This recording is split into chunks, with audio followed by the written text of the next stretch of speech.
All right, so it's looking pretty good. We got a couple of issues with the noise, and I want to change some of the reflection properties just a little bit so it has a little more depth to it. So let me set this aside. One thing I am going to do, I'm going to bring the camera up just a little bit so we get a little bit more depth on here. And then I'm going to rotate it just down just a little bit, just so we can see a little bit more of the back on it, just like that. Okay, and we might need to change that backlight a bit. I don't mind that it's going to be above it. Okay, should be fine. Just like that. That's okay. We can always change it. You know, feel free on your own. I just want to be able to see the depth a little bit more.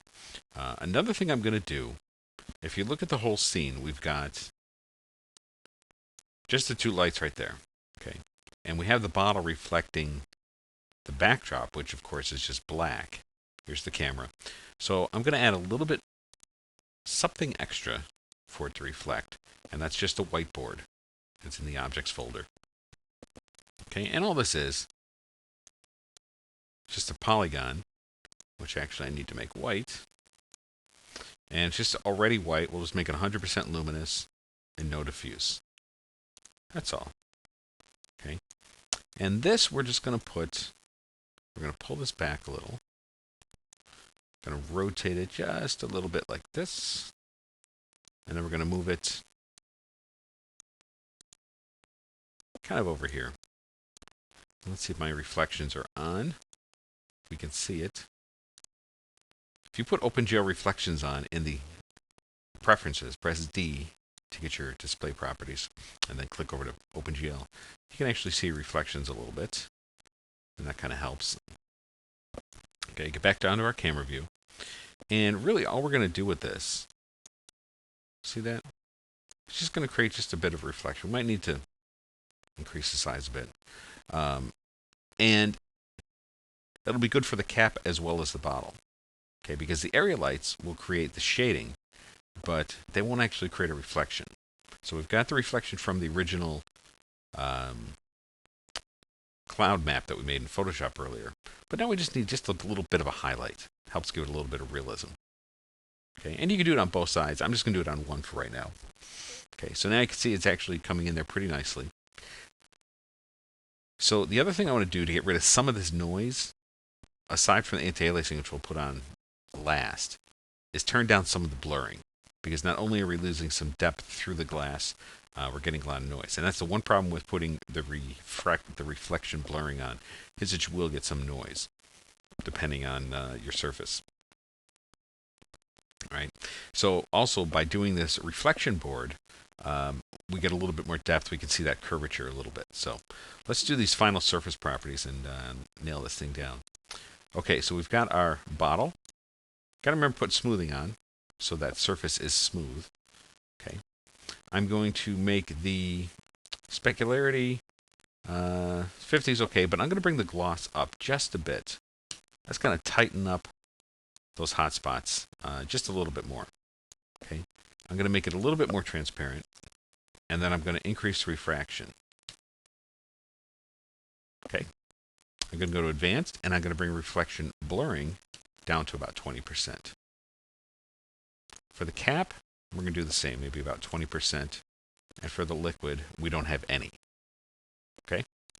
But also for the liquid, we want to make sure there's no reflection or anything else, but I will make this a little bit more transparent.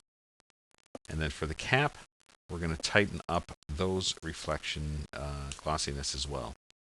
And reflection 80, that should be okay. All right, so that's phase one. We're going to say File, Save All Objects. Do another little quick render here. And just by adding a little bit more gloss, it just gets a little bit tighter right on the cap. Still has that nice brush metal look, but it just gives it a little bit more punch. And the same with the bottle. And what's great about doing the blurring is that we don't actually see the edge of our whiteboard. If you took the reflection blurring off, you'd actually see just like a white square in there, a catch light, if you will. And by blurring it, you just get a kind of a nice soft highlight. So it's a really nice effect. And also you can see here now we're getting to see through it just a little bit more. And I'll let this pop up, and then I'll show you the final settings, and we'll let it render, which will take a little bit longer. But see how we get a little bit more depth now in the glass up here by just those few surface changes.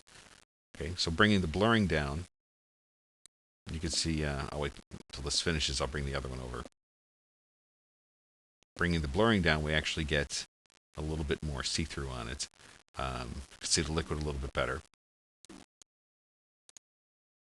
Okay, so here's our new one. Okay, has a real nice look to it. And there's one I was just playing around with.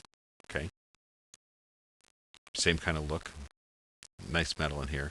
So how do you get this cleaner? Well, I will show you. But you can also see here with the refraction, we're getting some thickness in the edges, but we can still see through it. Okay, we might actually want to bring that reflection down just a little bit, so it's not quite metallic. And the way you do that, just come here to bottle, and we'll bring this down maybe just to about 60%. But we'll bring this up just a little bit, just for the bottle. The cap is okay. All right. Also for the cap, make sure that's set to smooth, so we don't get any facets in there. And then the liquid will smooth that out as well. Now, down under camera, under properties, take this anti-aliasing and set it to 12. Classic is fine, adaptive sampling. Then we're going to go to the render globals. Under general, we'll keep all of this the same. Under render, check on noise reduction. That's going to help a lot with our area lights. Two-sided area lights is fine. Filtering. Enhanced medium I like to use. Okay, and we're not going to put any global illumination on just yet. Maybe not for this one. I'm going to do a Command S to save my scene. Press F9, and we'll let this render. This is going to take, it's going to take a little bit. So we'll jump ahead and check the next video to see the final render.